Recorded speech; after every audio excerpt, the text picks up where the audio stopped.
So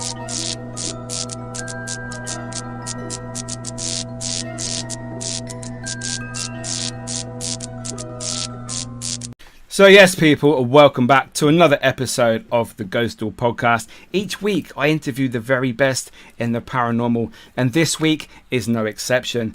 Today's guest is somebody that is changing the way we investigate. We have Mark from Dead Cold Paranormal. Wow, what an introduction. Changing the way we investigate. Yeah. Jesus. Buttering him up. Am I a pioneer? You are, mate. You.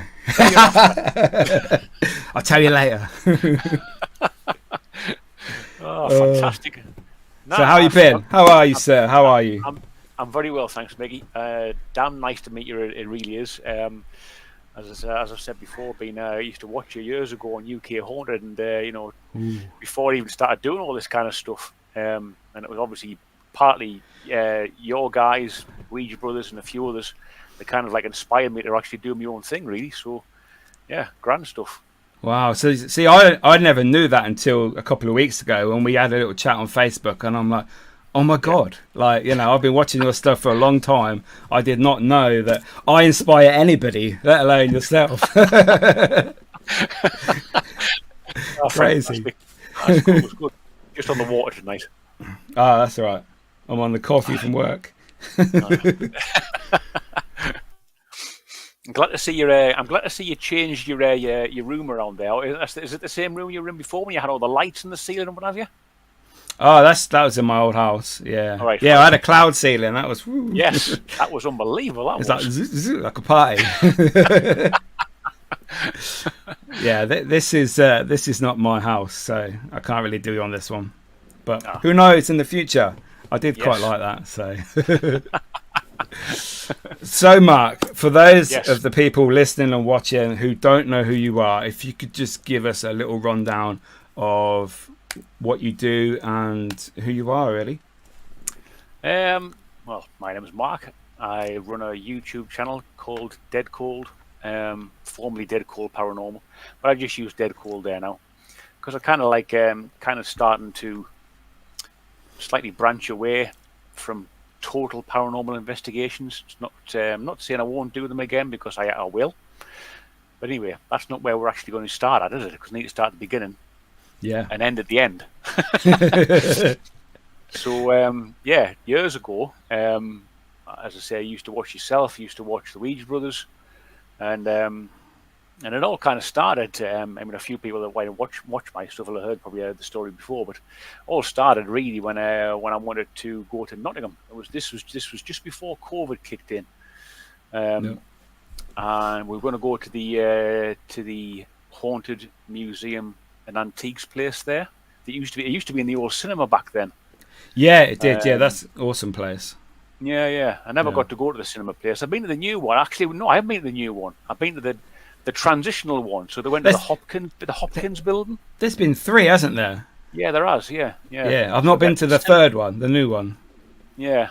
So I've been I saw you guys at the Hopkins building. That was the second one. I think I still remember seeing you on Facebook posting some pictures, because I recognised the lady there. Anyway, so I started watching that kind of stuff, and a friend of mine from Nottingham said, "Oh, he says, you want to come up and we'll go and do the old haunted antiques place at the cinema." And then said, "Yeah, we can." I kind of put it off, and I think, "All right, okay then. Yeah, we'll do." Yeah, did actually watch a Ouija Brothers film from there, and I thought, "Oh wow, right, we've got to go and do it then." And that was probably the first Ouija Brothers video I ever watched from that place. That was way back when. And then COVID kicked in, and everywhere closed down, didn't it? So yeah, it wasn't good times. It wasn't good times at all. No. Let's hope we never get to repeat that thing.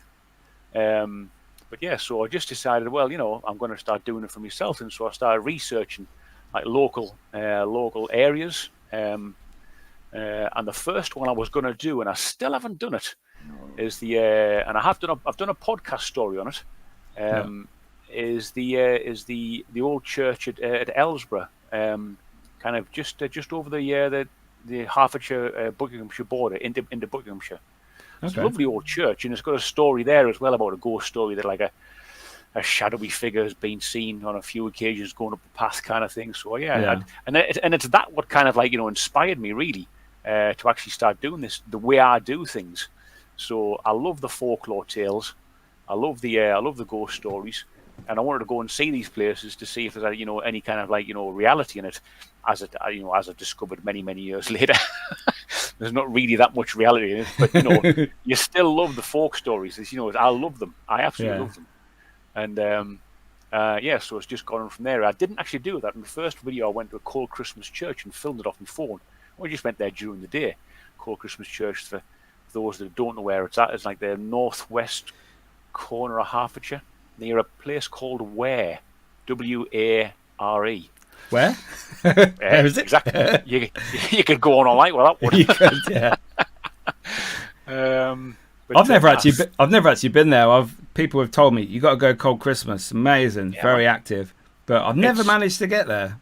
I wouldn't say it's active. It's good. I've never found it as active, to be fair. And I know Tony, who you might have seen in my pictures, and Diane as well. Who you know Yeah, as I know well. Diane. Diane. She's been there many times. She caught a nice EVP there once, actually.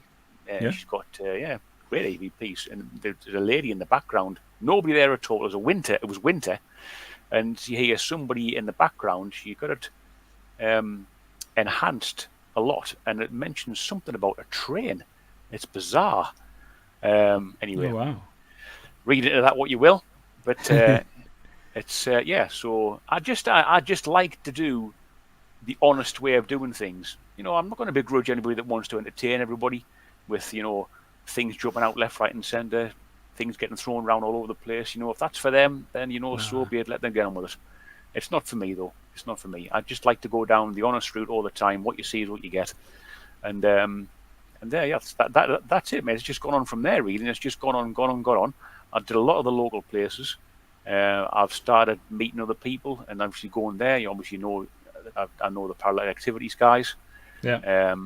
Obviously, I know the Ouija brothers very well now as well, and that's just gone and linked on, and I've got to know a lot of other fantastic people within the paranormal world, and people that'll be friends for life as well. So, no, it's great, and the other branch that I'm actually doing within the paranormal world, if you want to call it that, is when I started doing my own. I first did a narration for the Ouija brothers when they first went to what was then called Haunted Hill, because they didn't really want to give the name away of the place, but it was a little place in Wales, in Snowdonia, called the Nye Hall. So I did a narration for them on their first time they ever went there, and people just said they liked my voice, the way I say things, and hello. I just maybe you watch Beto get scared, and everybody seems to just go crackers over my voice. I don't know why. Like, it's just me, for God's sakes. But I try to try to give it a little bit of atmosphere, but not too much. Not too much Tom Jones. No, it's probably a bit more spender, like Jimmy Nail.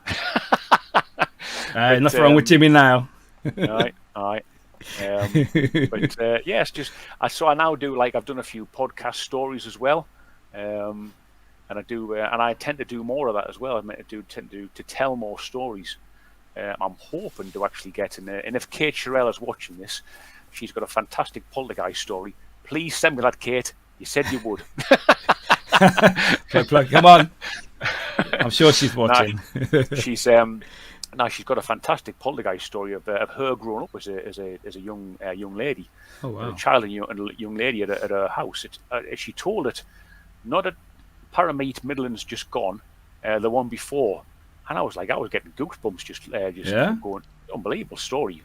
Obviously true as well. What happened to her? Just, crack. And I said, I met her at the Parameet again. It was about a month or so ago, and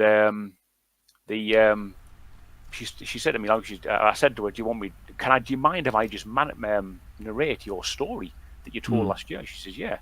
I'll get it over to you. Fantastic, I said. But you know, she'll get it there when she gets there. But yeah, that's it, me. That's it, really, mate. And I'm really enjoying it. I'm taking a bit of a step back from investigations recently. I'm not doing as many. Not that I kind of lost the urge to go out and do these things. It's just I think I like to really pick and choose where I'm going to go. It has to have a good story about it. A good background, rather than just, let's just go to this building. Why are we going there? Don't know. It looks creepy. You know. Yeah. Some people like the draw of a story or haunting to see if they can interact with, or see if they can capture. Maybe there's a famous photo or a voice you can hear. You know. Yeah. Do you ever get overwhelmed with all the paranormal, making the videos? Yeah, I do. I spend a lot of time. I mean, I'm not fantastic at editing. I think what I produce is actually is decent, but it just takes me a long time to get there, and I'm very much in and out of it. I really need to get into the zone to get myself in that. You know, I've got to really have a weekend and to just do it. Sometimes the intro can take just as long as the actual main video. I mean, people seem to like my intros, but that was they're very good. So it's good though. I enjoy it, and I'm like, you know, when I'm just starting off a big one, like I did with Woodchester Mansion, this most recent big one. Yeah. You know, oh God, you know, I'm just like this. I have to go through this again. I'm being honest. You know, like, oh God, no, I really have to go through all of this again. But then, like, you know, after you get about halfully through it, you get the little buzz. You think, this is good. I can see a light at the end of the tunnel. It's going to be good. It's going to be good. You have to do your research, you know. Yep. Make sure your clips are right. Yeah. Yep, you do. Yeah, it's a nightmare sometimes. Oh, but God, it isn't. Can I just say, that recent video of yours, I noticed something at the beginning. Now, your disclaimer. Brilliant. This is what I mean when I say you're changing the way that people investigate. We'll get to that in a bit. You don't mind me reading this out, do you? Yeah. It says, notice there's a very strong chance this video will contain no paranormal activity whatsoever. All equipment used is purely experimental, and any bumps, taps, knocks and creaks highlighted in the video are my own interpretation of what happened on the investigation and could well be wrong. Enjoy. Now, I think that is so refreshing, and most people, they have warning signs. Oh, this is really scary, you know, viewers' discretion and all that stuff. But for you to say this is just what I think it is, I may be wrong. Like, no one's right, no one's wrong in the paranormal. Yep. But I just think that's so. I saw that and I thought, wow, that's brilliant. No, thanks. It's something that a few other teams that I follow as well and I've worked with, like again, I know I keep on mentioning the Ouija brothers, but they are a massive inspiration of mine. Two great blokes, Steve and Griff. I've never met Steve's brother yet, but no, I maybe will one day. Really inspirational gentlemen, and the both of them have helped me a lot through this. I mean, the majority of where I got my editing stuff from was from Steve as well. He helped me go through the editing process quite a few times. He must have got fed up of me asking questions after questions after questions. I'm surprised he never bloody barred me, kind of thing. But now, if you're watching, Steve, thanks very much, mate. Fantastic, really great blokes, and people like Ghost on Trent as well, that are very, very honest. Parallel activities. Who else? Mine just gone blank. Three Spires Paranormal. Beto Gets Scared. And Staffordshire Paranormal Explorers. I mean, there's loads of others I watch as well. They're all of them are. We sure seem to sit in the same vein of being just honest. What you see is what you get. And I think that's a really refreshing thing, to be fair, instead of watching all this. I'm not going to say Americanism stuff, but you know, that's where many all came from. I always think it came from, like, you know, like the Ghost Adventures and stuff like that. Just shows that are there for entertainment, rather than honest paranormal. I mean, if you were going to do a paranormal show where you just showed the raw footage of paranormal from start to finish, you'd have about 6 to 8 hours of friggin' sod all, wouldn't you? On multiple cameras. Multiple cameras, yes. Yeah, so you could at least double that time. Yeah, no one would watch it. But no, it's that. Sorry, Mickey, go on. Yeah, that's what I mean. Like you say, the Americanization. A lot of people that are new to the paranormal. I mean, I've been doing it since 2008. So I've been there quite a long time. I've seen people come and go. The way people come into the paranormal now, they watch these American YouTubers who do paranormal stuff, but they're YouTubers. They're not paranormal investigators that do YouTube. There's a difference. And I think people watch them. They turn up. They're here for about a year.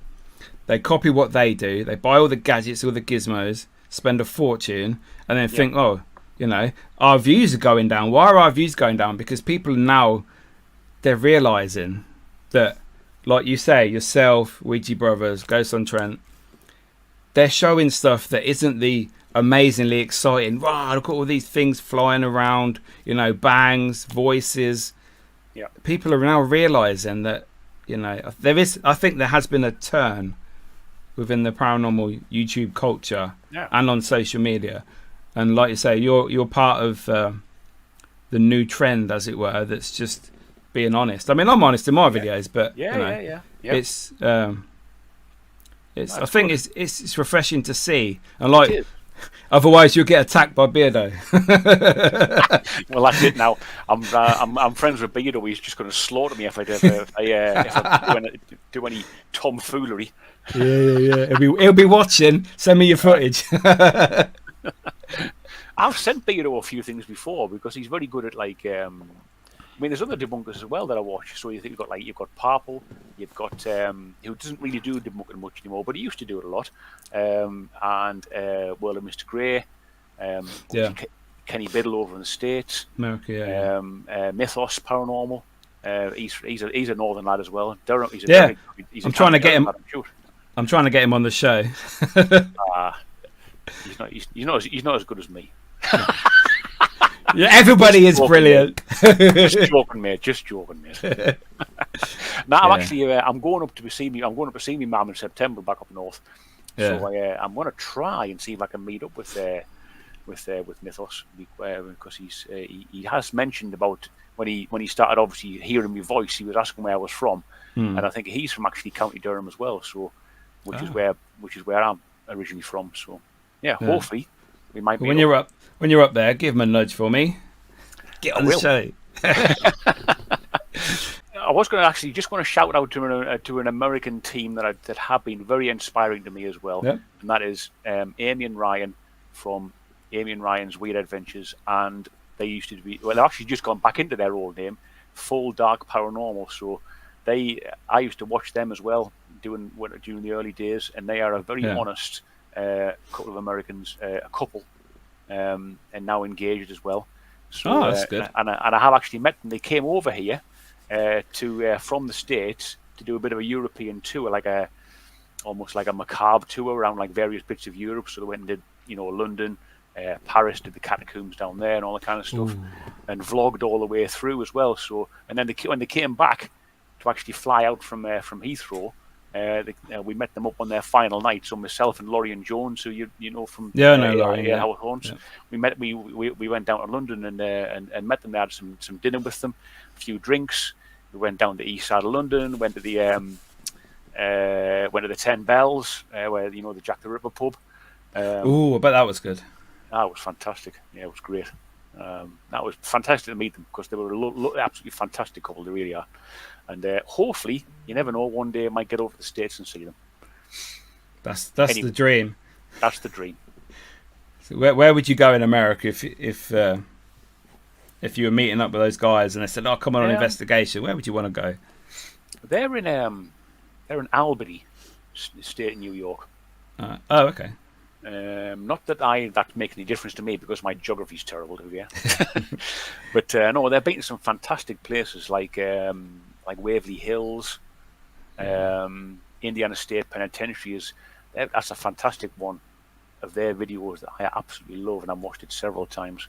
Um, Ryan is a musician as well, Okay. and he goes in there with an amplifier and his guitar, and starts singing and playing his guitar to the spirits. I mean, if that isn't the best spirit box in the world, then I don't know what isn't.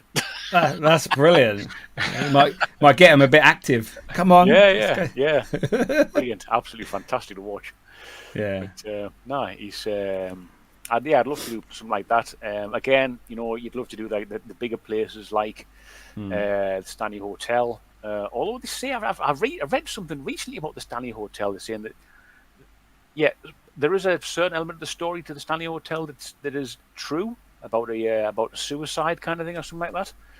But the majority of it is absolute hogwash. I read that. Yeah, I've heard that recently as well. Yeah. That the stories aren't true and it's not even haunted. Yeah, It's like, wow. it just shows you like how a place like a lot of places over the UK as well. So a lot of oldie worldy places. So that hang on to this folklore story that's been. It's like Chinese whisper, isn't it? It gets passed down through the years, and it gets elaborated, and the story gets bigger and bigger, and it probably gets very, very far away from where it actually was in the first place. Yeah, from the original story. Yeah. Yeah. So, is there any hauntings or locations or stories about ghostly sightings, hauntings that you think are fake? Or that you think, maybe, I don't know if that one's real or not? I tell you what, the biggest one I think is, and I'll probably get shot down for this, but I don't really care. And that is the Black Monk of Pontefract. Me too. I do Me not too. believe- exactly. I do not. I know. I've talked to Diane about this as well, and Justin Cowell, who've done a lot of time there, and the Weed Brothers as well. But I don't get the story, the whole well story as well, about him being chucked down a well. There's no evidence of a well there around there. No, there isn't. I've talked to when I did my video. I'm not plugging my stuff at all. I mean, why not? You can take it or leave it.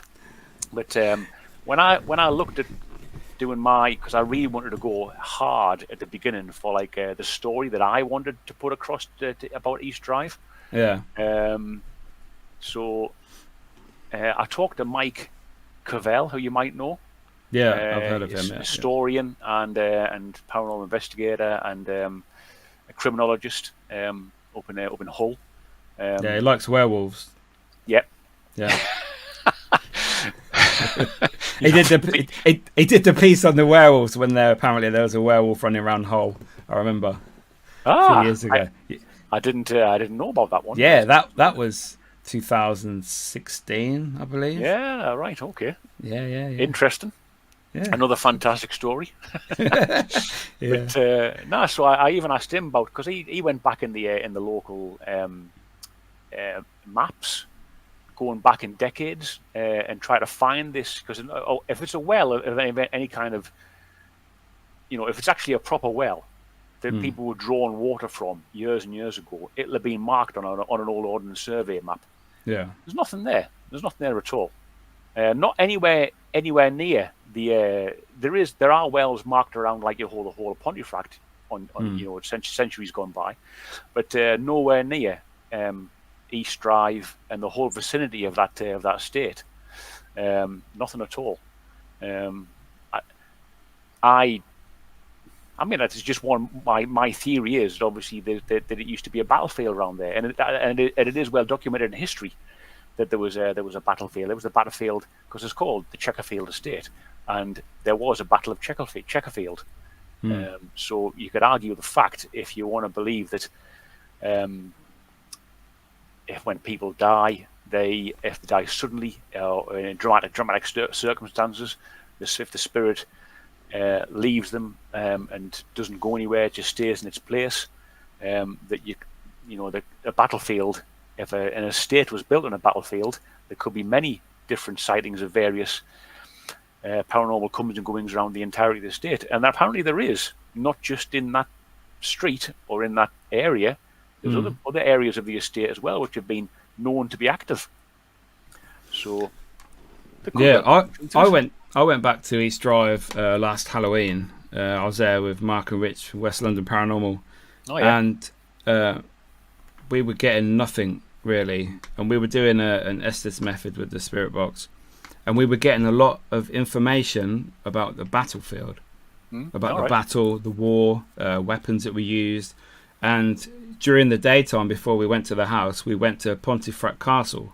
So we learnt a bit about the history of the battle and that was around there. Yep. And like you say, there was a battle, so that's more than likely why there could possibly be spirits there, rather than the story of the Black Monk.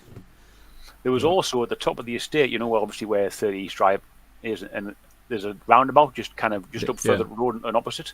On the other side of that roundabout, there was also a hospital for infectious diseases.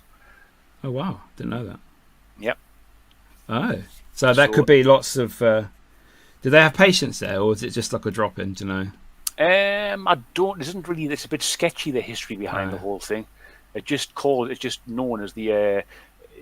It used to treat things like diphtheria, smallpox, tuberculosis, that kind of thing. So maybe there was like a lot of live-in patients there. Yeah.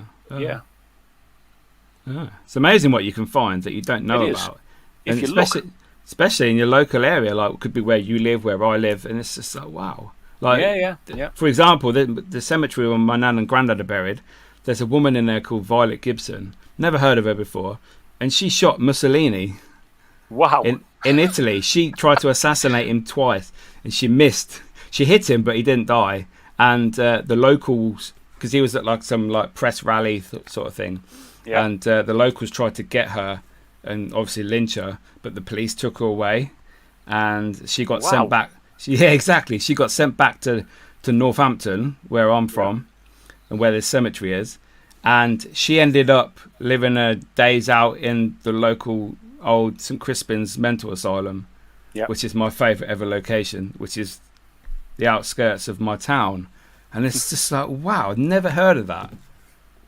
It's like you don't know who's there, who's stories from your local area. No, I mean there's again I go back to one of my podcast stories during lockdown when we really couldn't go anywhere at all. I did actually try to find some local stories, and I come across this one to do with the witch hunting. I live in a little town called Tring in Hertfordshire. Oh, I know that. So there's a story there of Ruth and I forget the husband's name. I think it's George Osborne, and they were the last. Is there anybody there? Wow, that's weird. Someone just punched my door. That's quite a. And did you hear that? I did hear it. Yeah. Is there anybody else in the house with you? My mum and dad are downstairs. Yeah. But they're in the garden. I can hear them in the garden. That was just there. Brilliant.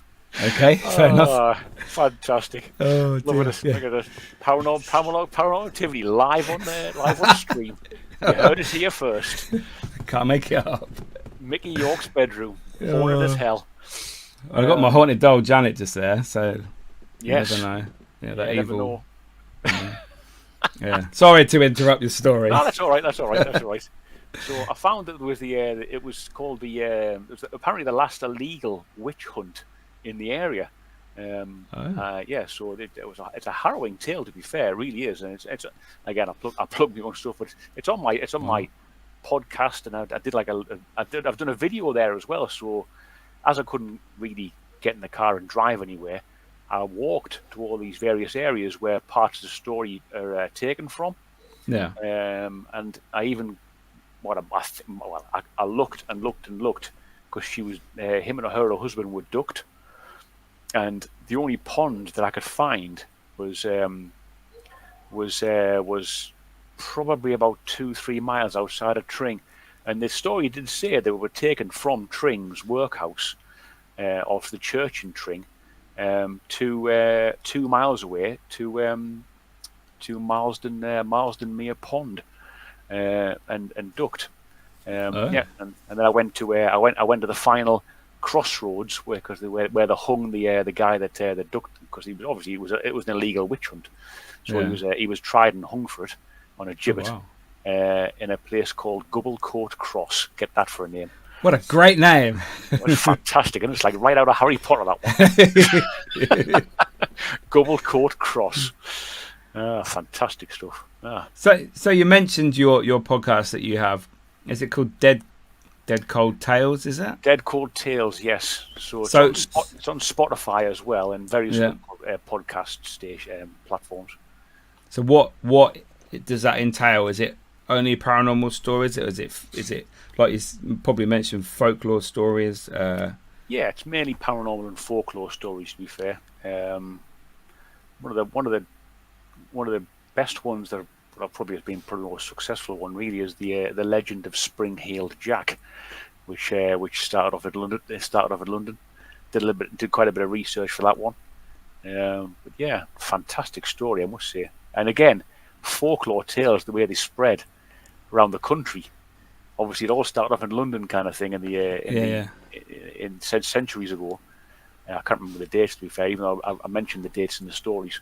But yeah, and then it went out towards kind of like a Kentish kind of area, and then up towards East Anglia, and then it even went as far as, like, I think it was up in Scotland, Liverpool. It's the same kind. Apparently, the same guy, this Spring-Heeled Jack. Yeah. Which was apparently had a devilish kind of looking persona, very pale, clammy skin, used to breathe blue fire from his mouth. That's just, this guy is unbelievable. He's like an old time superhero or supervillain. He never actually killed anyone, though. He just used to shock them, and I think in truth he was probably like a mugger or possibly even a rapist kind of thing back in the day. But he never was. It seemed to me that he was never actually any good at his so-called trade. So where'd you get your stories from? Like the tales. Where'd you get them from?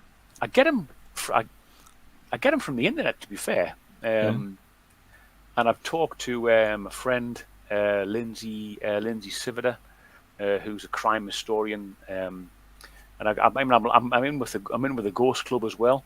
So there's a lot of folk story folks there as well. A lot of legend folklore and tale telling people there as well. So I get like little pointers from them every now and again. But yeah, I just recently rejoined the Ghost Club. Actually, I had a bit of I didn't actually renew my membership, which came up in February, and I didn't bother renewing it. I know. No, there's nothing to do with them at all. I was going through that phase where I just could not be bothered with the paranormal whatsoever, and I'm thinking I've had enough. Yeah. But yeah, so no, it's all good though. But there's lots of like people there that spin a good yarn. Mark Edgent as well, who's a member of the Ghost Club, who got us into Hinchinbrook House, because that's actually a school. I know. I went there 2 years ago for the first time. I've only been there once, and unbelievable. It's so beautiful. The library, wow. Oh, it's unbelievable, isn't it? It's amazing. You can smell the history in there. You can. You open them big, massive double doors. It's like yeah.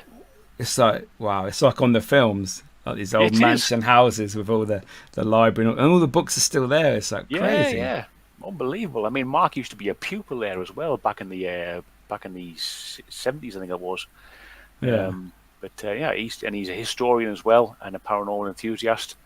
And he does tours around there. And he lives in Huntingdonshire as well, so which is a beautiful town, absolutely beautiful old historical town. I mean, the UK is full of them, isn't it? These beautiful historical towns everywhere. Oh yeah, there's so much history in all the towns, the villages. Some of the places that we have, some of our buildings are like older than America. Yeah, and I think that's why I think a lot of Americans love the paranormal from the UK, the stories, the history, the locations, like the castles. It's definitely a draw for them over the pond. Oh, 100%. I remember when Amy and Ryan came over and they went to the tower.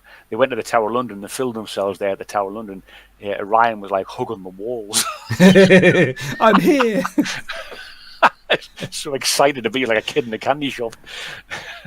Yeah, but I reckon I'd be like that in America as well, though. Yeah. The locations, somewhere that you don't get to go to all the time. Definitely. It's just like, oh my God, wow, Yeah. But I think, it's so many great places. Yeah, definitely.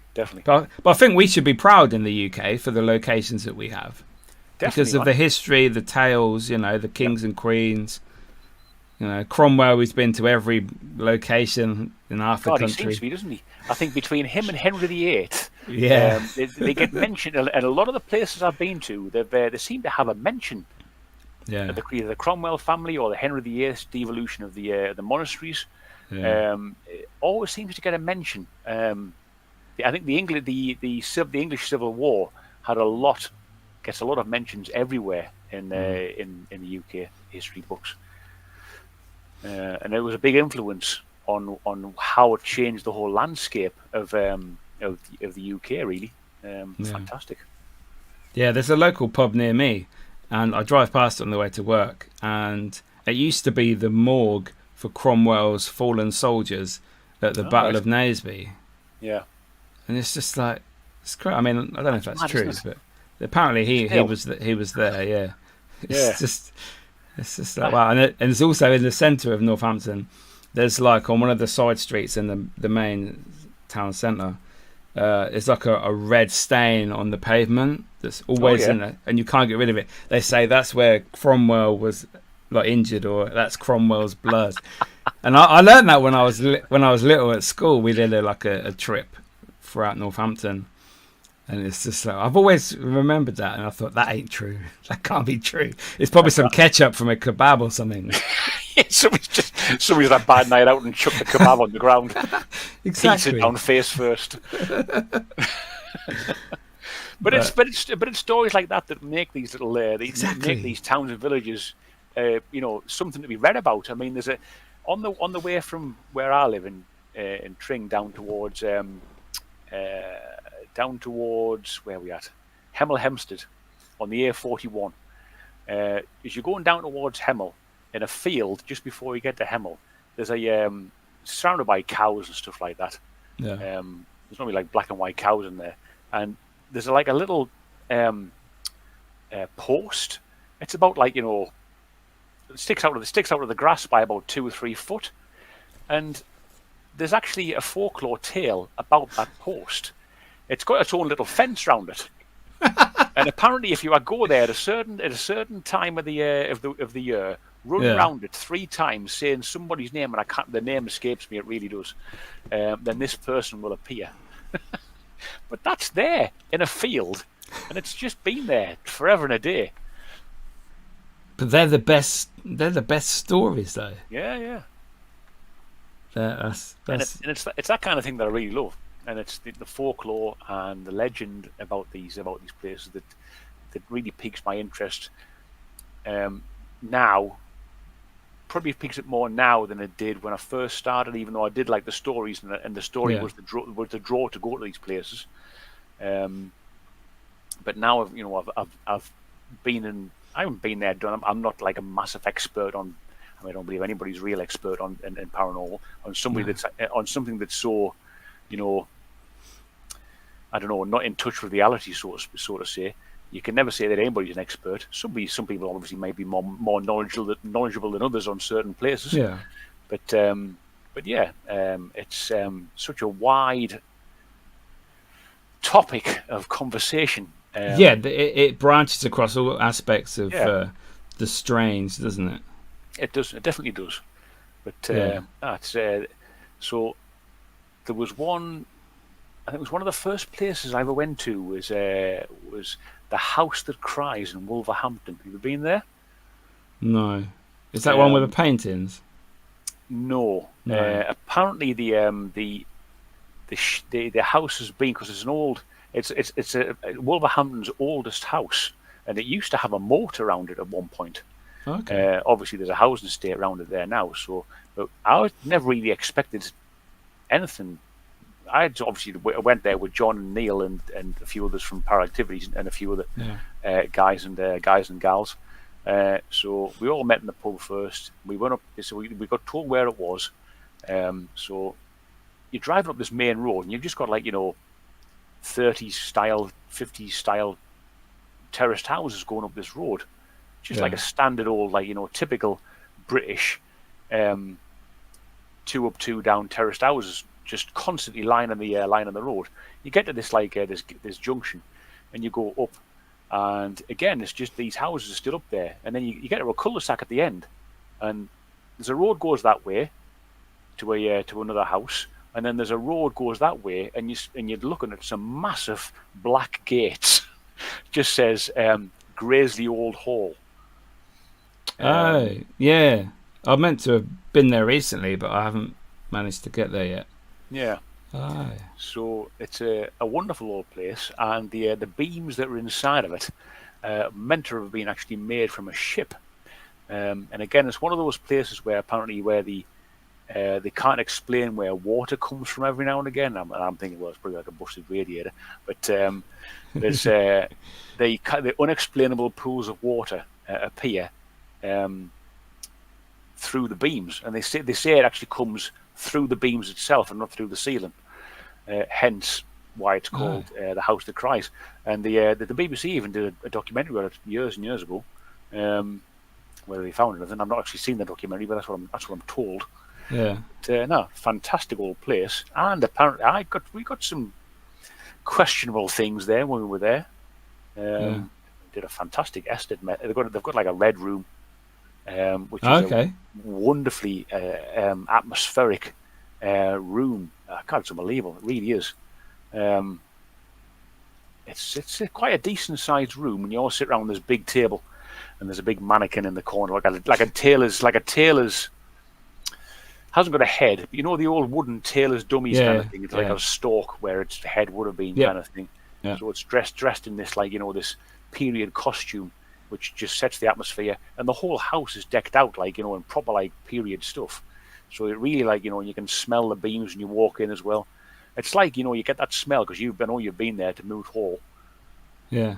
You walk into Moot Hall and you can smell the oak beams. Yeah, it's just like, I'm back. Yeah. It's not that big though, is it? Old Graiseley Hall. It's not that big, No. and one half of the house, the owners still live there. The other half of the house is up for investigations, functions, whatever it might be, whatever you might want to do there.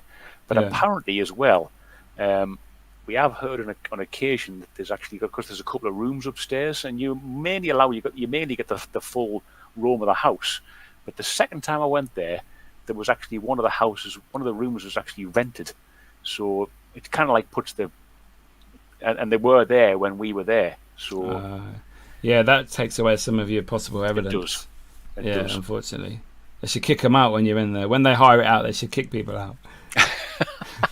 I've never been to the Four Crosses at Cannock, and apparently did they used to do that to the people that used to live there?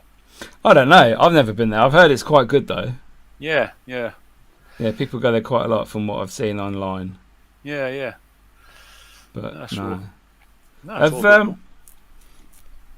I've seen recently a video come out that you were at Houghton House. Yes. In Ampthill. Yep. How did you find that? I've been there quite a few times, to be fair. Okay. If you look back in my video history, I've been there quite a few. That will have been my. Well, I haven't videoed it every single time, but I've probably been there about 6 or 7 times, to be fair.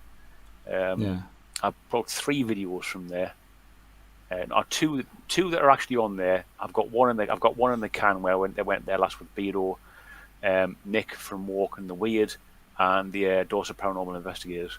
Yeah, that's the one I watched the other day, and I thought, it's a great. For me, I've been there a few times. Great location. It's not far from me. Yeah, and when you enter the front the front archway, and you've got the steps to the right that go down. Yeah. If you go outside in that big, massive courtyard bit on the right, that little bit in the corner, I was there maybe 2013, and we had an old spirit box like that Radio Shack hack ones. Yeah. And we were asking, do you mean us harm? Like we were talking to and fro for a while, and one of the questions was, do you mean us harm?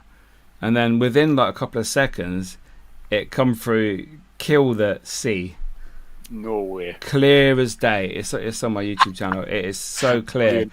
Brilliant. And it's like, oh my God. And like I say, you don't get that on radio stations. You don't get that, It's like, wow.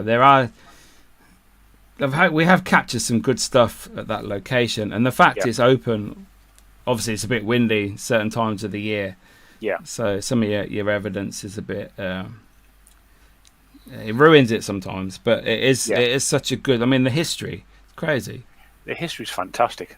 Yeah. And it's obviously got its fantastic ghosts, legends there as well. The lady of the house, whose name escapes me. And there's meant to be a little girl that appears in the main doorway. Is it somebody on horseback? Is it a knight on horseback? On the driveway down, isn't it? You hear the footsteps on the gravel. Yeah. When I first went there, I mean, my first ever video there, when I went there by myself. He's brave. I know, stupid as well, to be fair, when you think about it. Because if you'd fallen down anywhere, you'd have been knackered. No one's coming to look for you. Nah, they're not. The only thing you could hope is if there's that house that's next door kind of thing. Yeah, the one solitary house, which I think they look after the stables. Yeah, so, I think there's some sort of farm buildings there, isn't there? Yeah. If you shout loud enough, you might alert them in there. But that's about it. But now it was exceptionally foggy. Honestly, it was like a bloody pea soup, or it really was. Yeah. You could barely see your hand in front of your face. But when I'm there, on the side where the columns are. Yes, yeah, they're awesome. There, I love them. I think that's some kind of garden room. Like you've got the doorway that comes from the house, and then you walk out into that little courtyard bit, and you've got the columns there, and then you've got the garden or the lawn area straight in front of you. That must have been a garden room of some kind. But yeah, that's that bit there, and I'm there on the first time I was there. I've got the I think I've got like the Spirit Talker app out or something like that. And in the background, I can hear, and it was eerie as hell. I can hear what sounded like gravel, walking on gravel, but all it really was in the end, and I'm sure it was this. I'm pretty sure it wasn't walking gravel, unfortunately, but it was the the horses in the field chewing the grass. Oh, okay. You get that really crunching sound when they're grinding the teeth together. And I believe that's what it was, because I did notice the horses were in the field when I was coming down there whilst it was still light. Okay. It was an exceptionally still night, hence the fog was there. But very atmospheric place in the fog, very atmospheric. And I did have something quite strange in the back, and I never caught it on camera. Although you see my reaction on camera, but you never see, because I had the camera facing the wrong way, so you could think, well, he might be talking about his arse here. But it was, people that know me, I'm not like, I don't bull. So it genuinely happened. Now, when I was it was the back of the building on the steps, or just down from the steps. And I'm just kind of panning the camera around. The camera's facing me. And obviously I've got the lights on top of the camera and whatever, and I'm yabbering away, and I'm panning the camera around. As I'm panning the camera around, a shadow behind the camera goes as I'm going this way, the shadow comes that way behind the camera, reflected on the fog. It was the weirdest thing, and I'm getting goosebumps just thinking about it there now.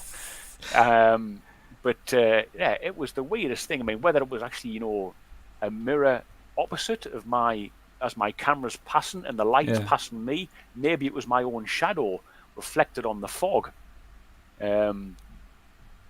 Possibly.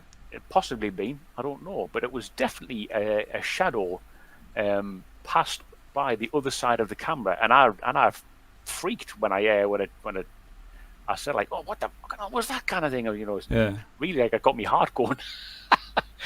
I didn't hang around much longer after that.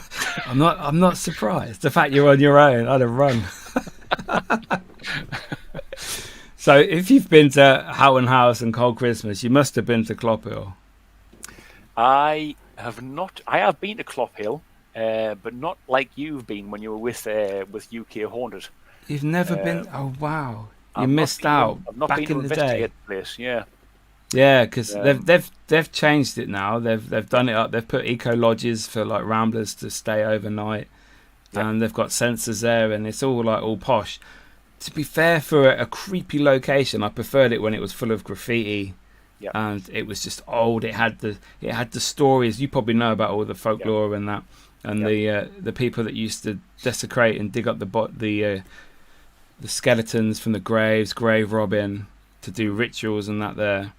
It was definitely a very dark place back in the day. And it's like when you go to the ancient Ram Inn for the first time, like back in the day anyway, and you start, oh my God, like you hear the stories and you're on edge sort of thing before you get there. Because, you know, for a start, you're not supposed to be at Clophill.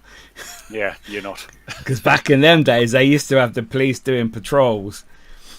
One night we actually had a police turn up, and it was just two of us there, and we had the dog warden there, like the police dog, and he stayed there for ages telling us stories about UFOs, about black shadows walking across in front of his car, and he just let us get on with it. He was a great bloke, but nice. Yeah, like I say, I can see your attraction to the stories, because they're the things that keep people wanting more, keep going to these locations, because you know they drive us towards him.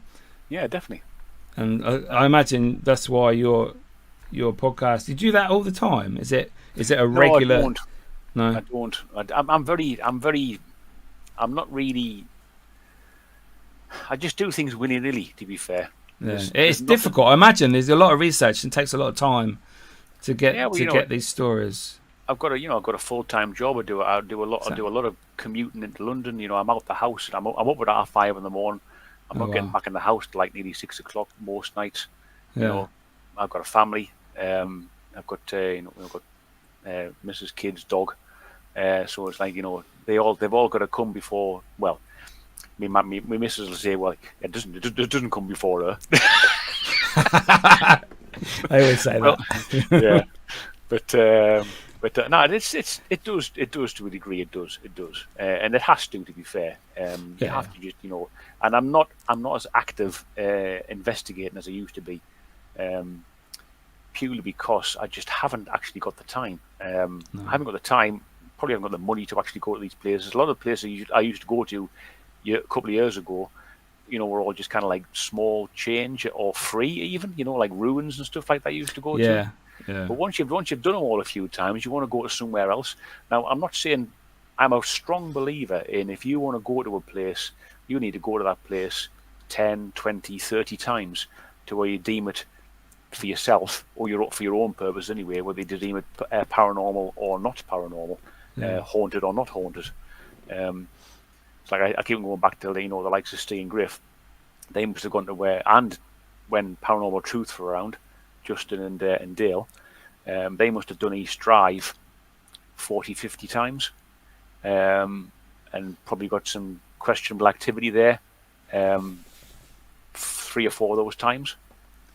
Yeah, I listened to Justin's Paranormal Monkey podcast the other week, and he mentioned East Drive, and he said he went there so many times, so many hours, days, weeks. Didn't believe in it at all, and then one night something happened where he heard footsteps running and banging above him, and there was no one there. There was only a few of them downstairs. And so, like you say, you need to put the time in, but obviously that costs money, time away from family and all that. So it is difficult, but like you say, it is to clarify if you believe something is haunted or not haunted. You have to put the effort in, put the time in. Definitely, unfortunately, 100%. That's not always possible, but I am going to go back to East Drive. I've already booked 2 nights at East Drive next year. Okay. I put my deposit down, and I'm going to try and do one night by myself. Ooh, he's braver than me. I'm really not looking forward to it, to be fair. But I feel like, I feel because ever since I watched again, I go back to Steve and Griff. Ever since I watched Steve's 48 hours alone at East Drive, how he did that, I'll never know. And he even got some very questionable possible paranormal activity when he was there as well. I mean, Christ, I don't know how he did it. I really don't. But that's by the by. What I intend to do, actually, I'll do one night there by myself, and then the second night I've invited Diane and Justin to come up because they were there that time. Both of them were there that time when that activity happened. That Justin was talking about, where you got that stomping coming across the ceiling, the light, the lampshades underneath shaking. It was that heavy footsteps. Unbelievable, really unbelievable. I'd really love to capture something there. It would be. I have a couple of favourite places where I think the possibility of capturing something would be good. And East Drive is a lot of people think it's an absolute load of bollocks, isn't it? This thing, East Drive's just like a big cash cow, which I'm sure it's a very, very good. My glasses are a bit wonky. It's probably a very, very good earner for the owner, who's also the film director as well. Mm-hmm. But Bill. At the same time, though, it's about £300 for a midweek. So a Monday, Tuesday, Wednesday, Thursday night, it's £300. Friday night, Saturday night, Sunday night, it's £400. And now I've inquired of a few other places that. So Nottingham law courts. That costs an absolute fortune to go there. What, the gallows of justice? Yeah, and you need public liability as well. Wow. That costs over £1,000. That was about 1,400 when I inquired about it. I mean, the prices people charge. I tried to get into Shrewsbury Prison. Yeah. £3,500. Yeah. Because I wanted to film it. So wow, I'm not going there. No, it really does. The people that just want to actually do it, fair play to business to them. If people want to pay that, and obviously big companies want to pay that, then so be it. Yeah, it really does. Then the only thing that the likes of you and I have got to do if we want to go there is to actually hook in with a big events company, and I don't like to do that. No offense to the events companies. But it's not really my thing to go there unless I've actually got an area to myself or a small group of trusted people that you're there with. But you could get lumped in with anyone. And it's difficult public events. Too many people that don't really know what's happening a lot of the time. Yeah. They see people on telly going, "Oh, that looks good. I'll go on that." Yeah. Unfortunately. But what's your favourite location you've been to then? I've got a couple of handful of places that I really enjoy, and I'd quite happily go back there again and again and again. Woodchester Mansion is now one of those. I would love to go back there again, and Corinne from the Jamaica Inn Paranormal team, if you're watching, please organise that again. She's a wonderful lady. She calls herself a meddler in the paranormal world, but she is very, very good at meddling. That's for sure. Yeah, Karen's lovely. She's a fantastic lady. So I love that place. You might have seen one of my videos a couple of times at the Hill House in Ross-on-Wye, which is basically just like a rambler's retreat. But there's some odd activity there. And I've heard countless, even Corinne's even mentioned odd things that she's had there as well. And again, there's folklore that surrounds the place. I looked at I even got Mike as well to look into the history or the land history of the Hill House. Yeah, it wasn't actually called the Hill House forever. It was called something else way back when. But there's no mention of battles or anything really. It's just a calm place there's no history of like violent history of any kind around the place at all, which is just phenomenal, really. But that place is just, there's got a vibe to it, and I really like it. And I've captured a couple of odd things there myself that have made me think, could that have been real? Could that have been paranormal? Do you ever question, like, obviously it's good to question paranormal activity, do you ever question yourself, even if you think, yeah, I definitely heard that, definitely saw that, do you ever think, did I though? Was I in the right frame of mind? Or do you think, like, you believer, skeptic? Where's your level? I sit in the fence with a lot of things. I used to be like a full-on believer when I first started. Yeah. My paranormal journey, if you want to believe it, right at the beginning, called Christmas Church, full-on believer, believed wherever I would go, I'd see things flying out of everywhere. And now I've got to this, like, nearly 4 years later. I think it'll be like 4 years in end of August, which I'll have been doing this. Yeah. And I am pretty much a full-on skeptic now. Skeptical believer. Believer, yeah. I do believe in there is like something unexplainable with the paranormal world, but I think it's so few and far between that you'd be very, very lucky to capture anything that I'd like to call solid paranormal evidence. I think it's all the years I've been doing this, I've never really captured anything on camera. Captured voices, audio quite often, but the camera, like, do you reckon that obviously our eyes can potentially see spirits, movements, shadow figures, whatever?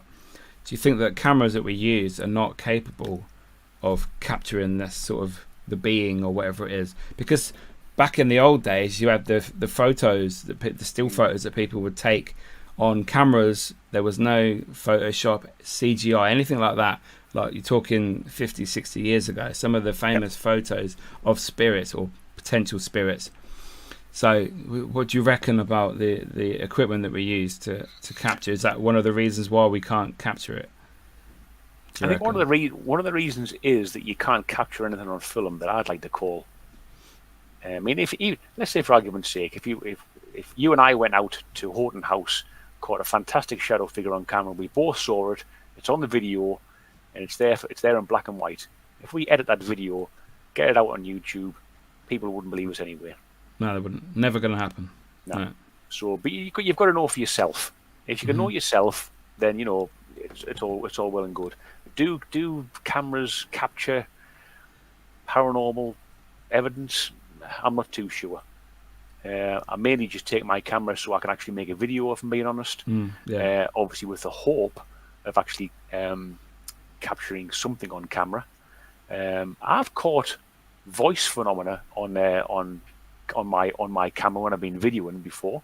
And I've never actually caught any kind of like spirit movement, shadow figures, apparitions, whatever you want to call that. I've never caught that. I mean, if I'd caught an apparition on on camera, I probably wouldn't be sitting here now, to be fair. I might have made millions. Is how you went to Parameet Midlands, I believe. How was that? I went to the south one. I couldn't get to the Midlands. Brilliant. Yeah. I went to Parameet Midlands last year, and all that was good. This one was this week. I went for the whole weekend, to be fair. Yeah. It was fantastic. Really enjoyed it. Yeah. What I found best, obviously, listening to all the speakers and their stories, all different styles of how they investigate, the stories they tell, what they believe within the paranormal. It's amazing, and it was so nice to also to meet the people that I've known on social media for such a long time. Yeah, I've never met them, and it was so nice. I met so many people there that weekend, and it was refreshing. Yeah, I keep using that word, refreshing, but I think it needs to be said more because it's good, it's positive, Yeah. How do you think that that's a good thing for these sort of conventions, parameets, to spread positivity within the community? 100%. And Neil, who organised Parameet, I mean, they've got the last one, which is I think is in October this year, up at Pontefract. believe it or not, Yeah. the northern one. So yeah, I'm going to try and get to that one. I'm not too sure if I will. I'm going to that, I think. Oh yeah. Yes, I think I'm going to make the journey. I've actually already got a ticket for it, but something okay. else has come up, and I'm not too sure if I can afford both things. Okay. If I can, I'll be there. But no, I'd definitely love to go to the north one, because I mean it's only like about another hour or so, and I can get to be mum's in Durham. Okay. Step by for a copper. yeah. So when you go out and you do your investigating, when you do anyway, do you have like a ritual, like a pre-investigation ritual, or do you just get in your car? Normally, it depends on the location. To be fair, like so, for argument's sake, going to the Hill House in Ross and Y, you just rock up there and meet everybody there at a certain time. Yeah. Obviously, I know the owner of the house is actually there as well, with his two massive dogs. So I know him well enough to actually just walk in there now and say, "All right, Duncan, how you doing?" And it's all good. And then we just have a bit of a chin wag, and then other people show up. So yeah, it's all good though. But the likes of like another place, like where we went to Horton House with Beardo, DPI, and Nick from Walking the Weed. We met first at Clop Hill first. So we met Dale. Dale picked me up from my house because I was having car trouble. First, so he picked me up from my house. We drove up to Clop Hill. The other DPI and Nick were coming up together in the same car. So we went to Clop Hill first. Showed Beardo around there. We actually got up into the tower because they were setting up for like some kind of like ceremony, and the people who run the place were actually there. He said we just talked about like what we do kind of thing, and he was like that kind of thing at first, like because we obviously try to keep the paranormal investigators away from the place. Yeah, they don't like us for obvious reasons. And it's always we explained them. We are like the honest side of like the paranormal team. We don't like explore the history of the place. We explore the folklore of the place. Yeah. So he said, "Oh, fantastic." And then we talked a bit more about it. So he says he's looking at his watch, and he says the ceremony is not for like another. Do you want to look up in the tower? I says, "Yeah, we do." So me and Beardo went up there with him, and had a look out at the top of the tower, and that's where that Facebook photograph is taken from. Wow. Me and him at the top of the Clop Hill Tower. So when we came back down, we said thank you, goodbye. We went back down the track and got about halfway down the track, and the other guys were coming the other way. Just said, "You never know what's just happened." You missed it. they were gutted because by the time we'd actually gone back up to see if we could go and repeat the process to be a bit cheeky, they'd already started the ceremony, so we couldn't do anything. So we went to the pub anyway. We went to I can't remember the name of the pub there now, but it was in Amtill. Went to the pub. Excuse me.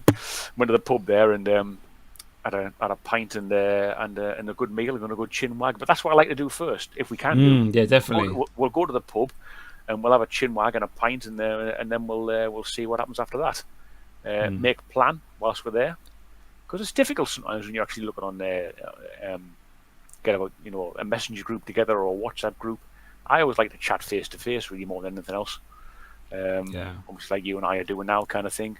Whether it be over a screen or over a table with a pint over a table with a pint is probably better. That'd be better, yeah. Now that's normally it, and then we just go up there and just do what you need to do, really. Yeah. So were you ever like haunted when you were a child? Did you ever see anything under your bed? No, never. My interest was sparked probably by watching films, kind of thing. The likes of Ghostbusters, obviously. I mean, I don't know. I'm 52. I don't know how old you are, Miki. 45. 45. So, were you around when did you go and see the Ghostbusters, the first film? When you were old enough to go and see it? No, I missed that. I watched it on telly. I can't even remember how old I was when my dad took us to the cinema to go and see it, and it kind of like it sparked my interest from there, really. With that, I'm watching I've always liked the creepy kind of like macabre stuff, the darker kind of like stuff. I remember there was a program called a kids program called Spine Chillers.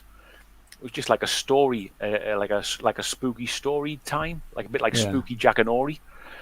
Okay. When we were growing up as kids, and I loved my mates. My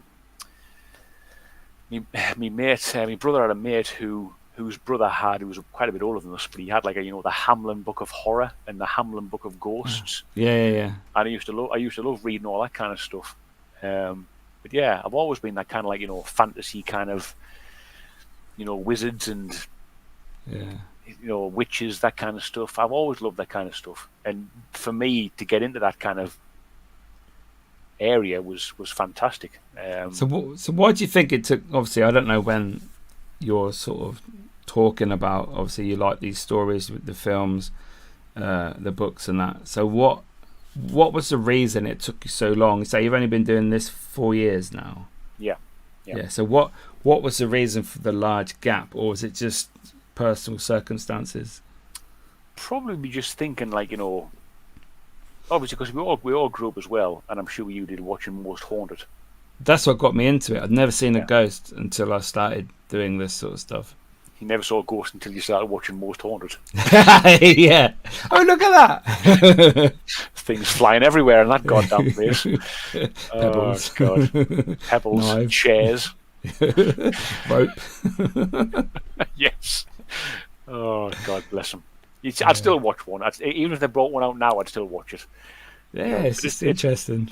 It's just good entertainment, though, isn't it? Some people believe it, and obviously those that are probably in the know are probably disbelieve it entirely, but still watch it anyway because for nostalgia reasons. But watching Most Haunted was probably what got me into it as well. But then it's just one of those things where I just didn't really bother thinking, can I do that? It was only it's only since I started watching folks on YouTube do their own paranormal investigations. I thought to myself, well, if they can do it, maybe I can do it as well. But how the hell do I go about doing that? And how the hell do I even get about making a video? Because that's essentially what I wanted to do. I wanted to document the evidence of actually going to these places, and again, hoping to capture something, but mainly just to actually document me and Steve, who's also in my. I don't really have a team per se, although Steve has actually been there since for a lot of the time, to be fair, and God bless him. He's a fantastic bloke, and he doesn't come out with me 100% of the time, but we always have a good time when he comes out. He's a great bloke, and he is always welcome at on our investigations bit, always. But see, I've lost myself now. What was I talking about?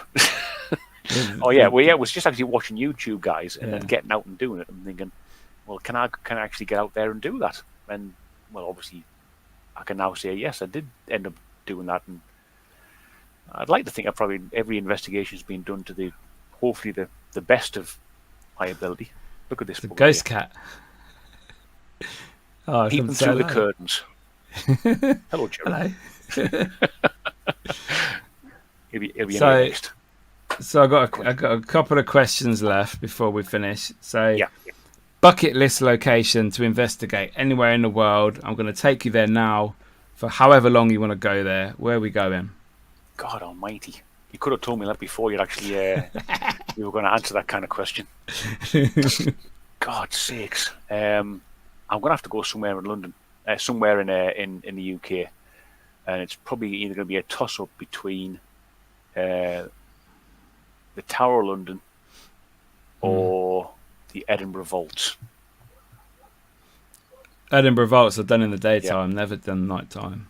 Yeah, I don't think they allow it at night time, do they? You have to. I think you have to go on their tours. They do night. They got their own like paranormal team, I think, that go down there. Yeah. But Tower of London, that's quite common for a lot of people because obviously you can't go there. You can't even take a photo in there. No. I got shouted at once for taking a photo because there was Really? like some of the crown jewels or whatever in there. You're not allowed to take photos of it, and there was a guard watching, and she made me delete it. Yeah. I'm like, oh, calm down. Wow. Yeah, just because I had to buy a postcard instead. Yes. You know, that's what it's all about. You can't film or anything like that. It's a money-making thing at the end of the day, isn't it? Yeah, unfortunately. But, you know. And my last question for you, sir, tonight. If you could get rid of one thing in the paranormal, so it's gone forever, what would it be? Another tricky question. Do apologise. Well, as I was watching, I was going to say ginger cats, but you know. Ah, you bully. No, I would say. I'll probably say egos, to be fair. And I'm not just saying that because I heard Don't Scare Claire say it the other night on the Parallel Activities podcast. But no, it's a very, very valid thing that she said that. But yeah, I think egos tend to spoil things a lot. I don't know. Obviously, everybody has their own narrative of how they want to play a certain investigation, how they want to project themselves, which is all well and good. I don't hold that against anyone at all. No. But no, I think if you just drop the egos, would be fantastic. Yeah, definitely. That does ruin a lot of people's experiences within the community. Yeah, and that would be a great one if we could finally get rid of people like that. Never got that one, like, but never mind. No, definitely not. Never. But so, Mark, if you would like to let people know how they can get in touch with you on social media. You can get me on Facebook, Instagram, and Twitter. All pretty much versions of Dead Cold or Dead Cold Paranormal. You can get me on my YouTube channel, which is Dead Cold, and there's also Dead Cold Tales as well on Spotify, Buzzsprout, and various other podcasting platforms, which I am going to try and add to this year. To be fair, I'm well overdue for telling a story. Brilliant! Thank you so much for joining me tonight. Miki, thank you very it's much. Been I'm finally so happy we've managed to have this chat, because I've been watching for a while and I'm like, brilliant. So cheers, Mark. Many awesome, thanks man. indeed, mate. Many thanks. Cheers, mate. So there we go, people. Wow, finally got hold of Dead Cold on my podcast. Woo! So yeah, big shout out to Mark. Go follow him on all his socials. Make sure you follow me as well, because it's my show. So subscribe to this YouTube channel. You guys are smashing it at the moment. Every episode's getting better views, more interaction, which is what it's all about. It's all about community, being positive and talking with each other. Make sure you follow the Instagram page. And I'll see you next week with another awesome guest. See you later, guys.